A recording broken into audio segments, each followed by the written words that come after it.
Sunday school की सुनहरी दुनिया में पास्टर इमैनुअल आप सभी बच्चों का और बड़ों का स्वागत करते हैं और मैं विश्वास करता हूं कि आपको इन एपिसोड से बहुत आशीष मिल रही होगी और आज भी प्रभु आपको बहुत आशीष देने जा रहा है। आइए प्रार्थना करें। प्रभु जी, हम आपका हृदय से धन्यवाद करते हैं तमाम आशीषों के लिए।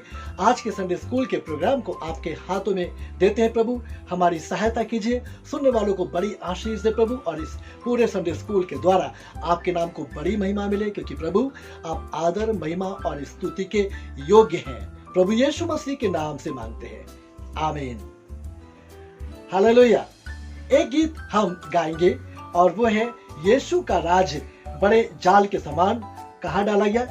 डाला गया जो समुद्र में सारी मछलियों को खींच लाया। हम इसे गाएंगे और प्रभु की महिमा करेंगे। और एक काम करेंगे, इसमें आपको हंसना भी है। हंसना होगा हा हा हा हा हा हा हा 7 टाइम। हो हो हो हो हो हो हो 7 टाइम। Okay, yes. हा हा हा हा हा हा हा हो हो हो हो हो हो हो।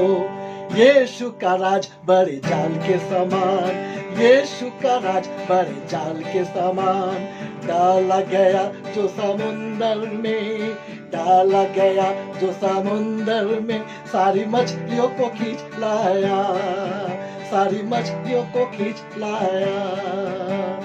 अच्छी अच्छी रखी बर्तन में, अच्छी अच्छी रखी बर्तन में, बाकियों को फेंक दिया, बाकियों को फेंक दिया। हा हा हा हा हा हा हा हा हो हो हो हो हो हो। अंत में ऐसा ही होगा, अंत में ऐसा ही होगा। शैतान के लोग जाएंगे आग में, शैतान के लोग जाएंगे आग में, और हम यीशु के राज में, और हम यीशु के राज में। हा हा हा हा हा हा हम यीशु के राज में। हो हो हो हो हो हो हो हम यीशु के राज में। हालेलुया। मैं उम्मीद करता हूँ कि आपको ये गीत अच्छे लग रहे होंगे, बड़ी आशीष मिलेगी आपको। इसको आराम से आप हमारे एपिसोड को देख करके और आप बार बार देख के सीख सकते हैं। और इसके बाद में अब हम एक और गीत की तरफ जा रहे हैं, और इस गीत का जो कैरेक्टर है उसका नाम है लेस्ली। तो मैंने आपको बताया जो लेस्ली का गाना है, ये संडे स्कूल का बहुत पुराना गीत है जो मैंने अपने बचपन में सीखा था, जो आज आपको मैं सुनाने जा रहा हूँ। पर आपको पता है, ये नाम मुझे इतना पसंद आया कि मेरे घर में मेरे छोटे बेटे ने जब जन्म लिया, हमने उसका नाम लेस्ली रखा। और मैं चाहूँगा कि मैं आपकी मुलाकात लेस्ली से कराऊँ। लेस्ली, आप आ जाए। ये हमारा छोटा बेटा लेस्ली है, और इसकी ही मेहनत से शूटिंग और एडिटिंग होती है और ये प्रोग्राम खूबसूरत बनके आप तक पहुंचता है। क्या आप लेस्ली भाई के लिए ताली नहीं बजाएंगे? Yes, come on. Thank you. God bless you all, God bless you. Thank you Leslie, God bless you. तो आइए हम इस गीत को गाते हैं। लेस्ली एक लड़का था। ये लड़का अपनी मम्मी के बार बार मना करने के बाद भी मिट्टी से खेलता था और बड़ा गिल्टी कॉन्शियस उसको रहता था, मैं ऐसा क्यों करता हूँ, मैं मम्मी की बात नहीं मानता तो पता नहीं प्रभु भी मुझको पसंद करता या नहीं। ये एक छोटी सी कहानी है इस गीत के अंदर, हम गाएंगे। लेस्ली एक लड़का था, उसकी मम्मा उससे को बड़े प्यार से ये समझाती, बेटा मिट्टी से ना खेल, नहीं तो तेरे छोटे हाथ कैसे मैले हो जाते हैं बेटा। लेस्ली एक लड़का था, उसकी मम्मा उससे को बड़े प्यार से ये समझाती, बेटा मिट्टी से ना खेल, नहीं तो तेरे छोटे हाथ कैसे मैले हो जाते हैं बेटा। Leslie Leslie Leslie Leslie Leslie Leslie ये बात अक्सर भूल जाता था और मिट्टी में वो खेलने लग जाता। वो रोता बीता और पछताता बीता, और फिर साबुन से रगड़ कर उन्हें धोता, और फिर साबुन से रगड़ कर उन्हें धोता। गाइए। Leslie Leslie Leslie Leslie Leslie बड़ा उदास था और वो सोचता था, पता नहीं मेरा प्रभु मुझको पसंद करता या नहीं, क्योंकि मैं मम्मा की बात नहीं मानता, मैं बार बार मिट्टी में खेलने लगता हूँ। एक दिन जब वो सो रहा था तो उसने एक सपना देखा। वो आसमां में था, खटखटाया फाटक को और आया खूबसूरत फरिश्ता। वो आसमां में था, खटखटाया फाटक को और आया खूबसूरत फरिश्ता।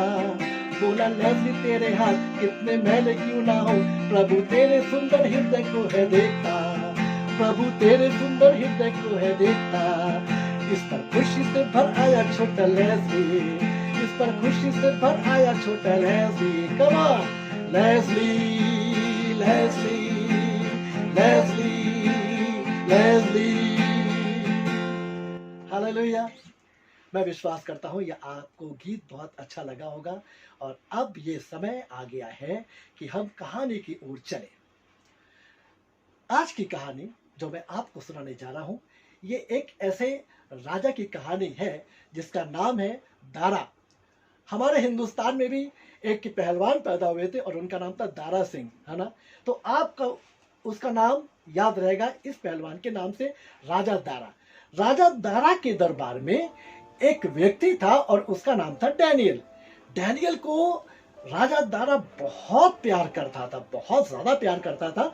और इसीलिए उसने सारे अधिपतियों के ऊपर, 120 अधिपति थे, उनके ऊपर उसने उनको हेड बना रखा था। 3 लोग हेड थे, इसको भी हेड बना रखा था। इस बात से जो उसके विरोधी लोग थे वो पसंद नहीं करते थे कि डैनियल क्यों राजा की आंखों में चढ़ा हुआ है और क्यों राजा इसकी बात मानता है। ये रोज षड्यंत्र करते थे, कैसे कौन सा उपाय निकाले कि राजा की निगाहों में डैनियल को गिरा दे। पर डैनियल बहुत धार्मिक था, परमेश्वर से प्रेम करता था, परमेश्वर की आत्मा इसमें रहती थी और ये बहुत प्रार्थना करने वाला था। मुझे नहीं मालूम कि आप बच्चे प्रार्थना करते हैं या नहीं। अगर करते हैं तो बहुत अच्छा, और अगर नहीं करते तो हम और आप, हमें प्रार्थना करनी चाहिए। पता आपको डैनियल दिन में कितनी बार प्रार्थना करता था? डैनियल दिन में 3 बार प्रार्थना करता था, सुबह, दोपहर और शाम। ये उसका रूटीन था। वो प्रार्थना करने वाला, परमेश्वर से प्रेम करने वाला, और इसीलिए परमेश्वर ने उसके ऊपर इतना अनुग्रह कर रखा था कि राजा की कृपा दृष्टि इस पर बनी रहती थी। पर विरोधी लोग और दुश्मन लोग इस बात को पसंद नहीं करते थे। वो रोज नया नया षड्यंत्र रचते कि कैसे डैनियल को राजा की निगाहों में गिरा दे, पर कुछ उपाय नहीं मिलता। एक दिन इन लोगों ने आपस में उपाय किया और एक लेटर तैयार किया और राजा के पास में गए एक ऐसी बात कहने के लिए जिससे राजा बहुत खुश हो जाएगा। और तब जाके बोले, महाराज, हम चाहते हैं कि इस राज्य में 30 दिन 30 डेज तक कोई किसी देवी देवता को या किसी भी मनुष्य की उपासना ना करे, केवल वो आप ही को दंडवत करे, आप ही की प्रार्थना करे। और जब ऐसा बोला गया तो राजा को बड़ा अजीब लगा कि ऐसा क्यों। उन लोगों ने बोला, महाराज, हम आपको बहुत प्यार करते हैं और हम चाहते हैं कि आप जरूर से इस लेटर पे साइन कर दीजिए कि अब इस पूरे राज्य में 30 दिन तक कोई भी अपने ईश्वर देवता को याद नहीं करेगा, पर वो आप ही की आराधना उपासना करेगा। और अगर किसी ने ऐसा किया, आपकी आज्ञा नहीं डाली, आपकी आज्ञा को टाल दिया, तो आप उसको शेरों की मांद में डाल देंगे। राजा ने पढ़ा और लिखा और उसके बाद में अपना स्टैंप मार दिया। अब वो लेटर सारे राज्य में पहुंचा दिया गया और ढिढोरा पीटा गया कि 30 दिन तक कोई भी राजा को छोड़ किसी और देवी देवता या इंसान की उपासना नहीं करेगा, और अगर करेगा तो शेरों की मांद में डाल दिया जाएगा। जब ये ढिढोरा पीटा जा रहा था, ढिढोरा पीटते हुए वो ऐलान करते, ढम ढम ढम ढम ढम, सुनो सुनो सुनो, राजा के ये ऐलान है कि 30 दिन तक कोई भी अपने देवी देवता की उपासना नहीं करेगा, सिर्फ राजा की ही उपासना करेंगे। सब लोगों ने सुना, पर जब डैनियल ने सुना, वो इस बात से बिल्कुल भी परेशान नहीं हुआ। वो अपने रूटीन के अनुसार अपने घर में ऊपर की कोठरी पे गया और जब खिड़की खोली, सामने यरूशलेम दिखाई पड़ता था, उधर निगाह करके और ये प्रार्थना करने लगा।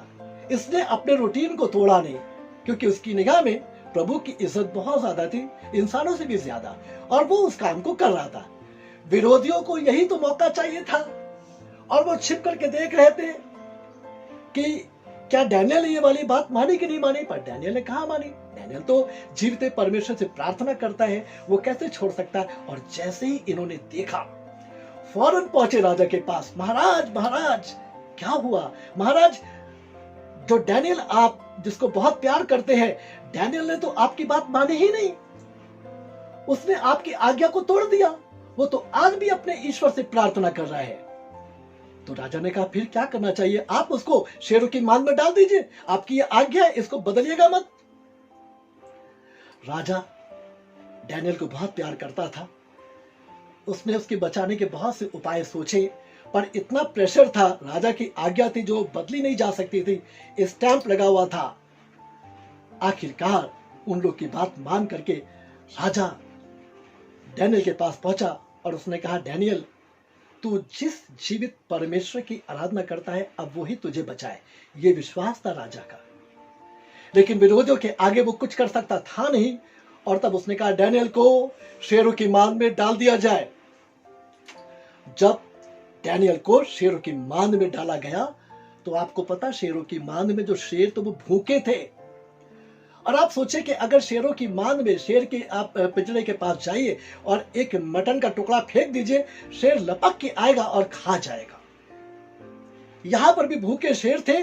डैनियल को जैसे ही अंदर छोड़ा, दरवाजा बंद किया और सब लोग वहां से निकल गए और दरवाजा बंद करके वापस स्टैंप लगा दी गई। राजा की अंगूठी से स्टैंप लग गई, अब उसे कोई खोल नहीं सकता। प्रभु के बच्चों, राजा बड़ा उदास होकर अपने घर चला गया, अपने महल में गया। उसने कुछ भी खाया पिया नहीं, क्योंकि वह डैनियल को बहुत प्यार करता था। उसने बोला, आज एक सच्चे इंसान को मैंने मरने के लिए डाल दिया, मैं क्या करूं। वो उदास था, वो रो रहा था। और उधर जब डैनियल को शेरों की मान में डाला गया, डैनियल ने देखा भूखे शेर दूर से चले आ रहे हैं, ऐसे चले आ रहे हैं। बच्चे डरे तो नहीं? मैं आपको केवल बताना चाह रहा हूं कि भूखे शेर किस तरीके से आ रहे थे, पर डैनियल डरा नहीं। डैनियल ने अपनी आंखें बंद करी और सर झुकाया, घुटनों के बल आ गया और वो प्रार्थना करने लगा।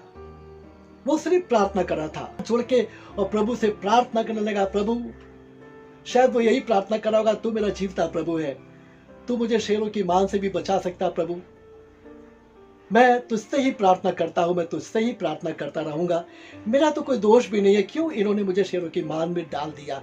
वो इस तरह की प्रार्थना कर रहा होगा।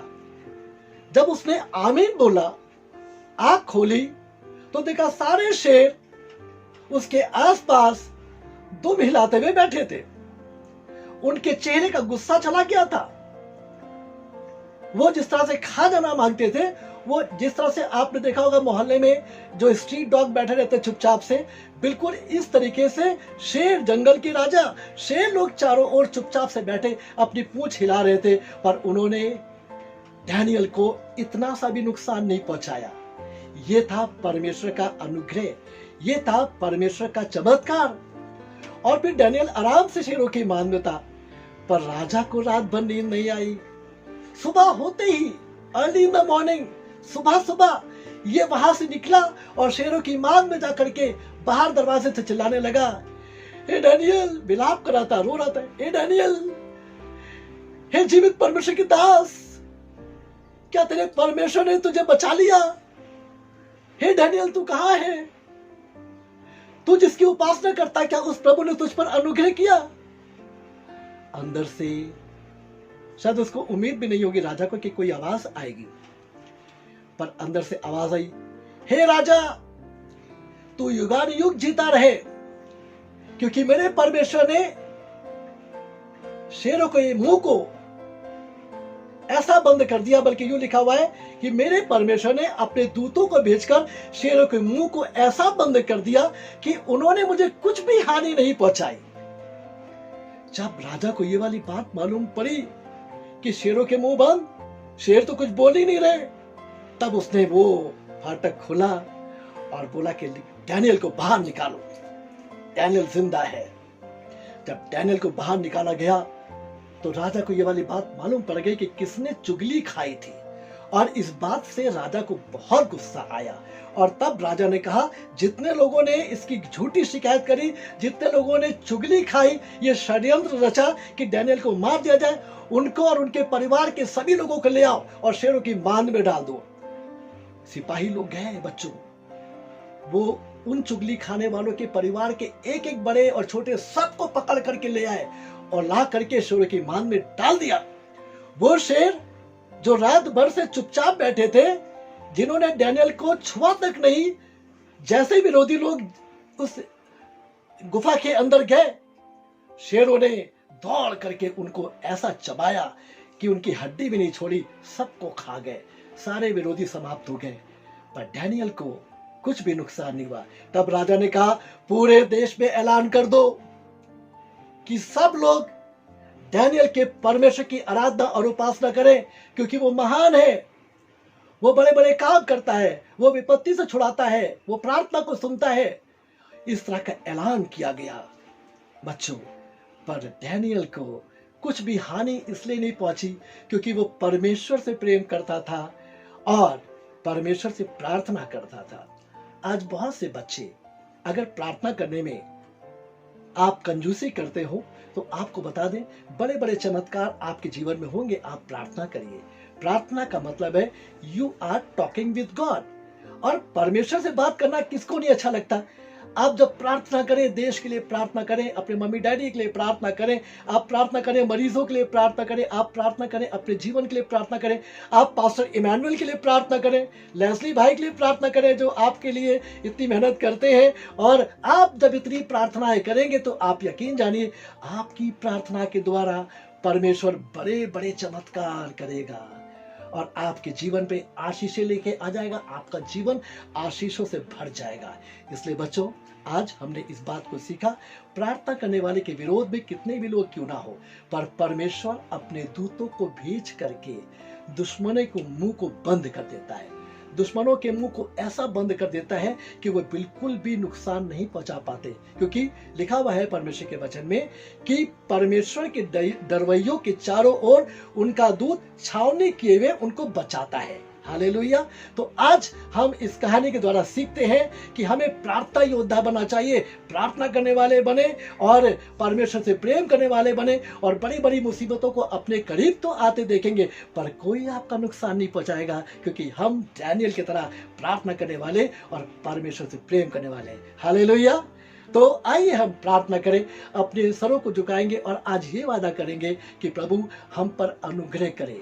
आइए हम प्रार्थना करते हैं। प्रभु जी, हमने आज डैनियल की कहानी के द्वारा इस बात को सीखा, वो प्रार्थना करने वाला था और आपके प्रेम में प्रभु वो इतना डूबा था कि आपका स्थान किसी को भी नहीं देना चाहता था। और इसी वजह से प्रभु आपने उसकी जान बचाई, आपने उसकी प्रार्थना को सुना और इतना ही नहीं प्रभु, जो दुश्मन उसके विरोध में गलत बातें करते थे प्रभु, उनका खात्मा हो गया।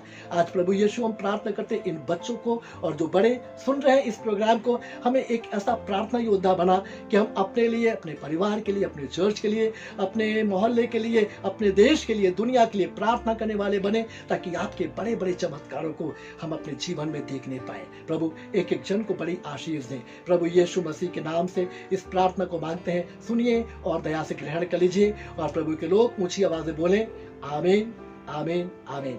बच्चों, मैं आपको एक काम देना चाहता हूं और वो ये कि बहुत से बच्चों के कमेंट्स मेरे पास में नहीं आते और कुछ के आते हैं, पर अगर आप कमेंट्स करेंगे तो मुझे मालूम पड़ेगा कि आपको ये प्रोग्राम कैसा लग रहा है। दूसरी बात, आप शेयर जरूर करें। अगर आप शेयर नहीं करेंगे तो ये वचन दूसरों तक कैसे पहुंचेगा।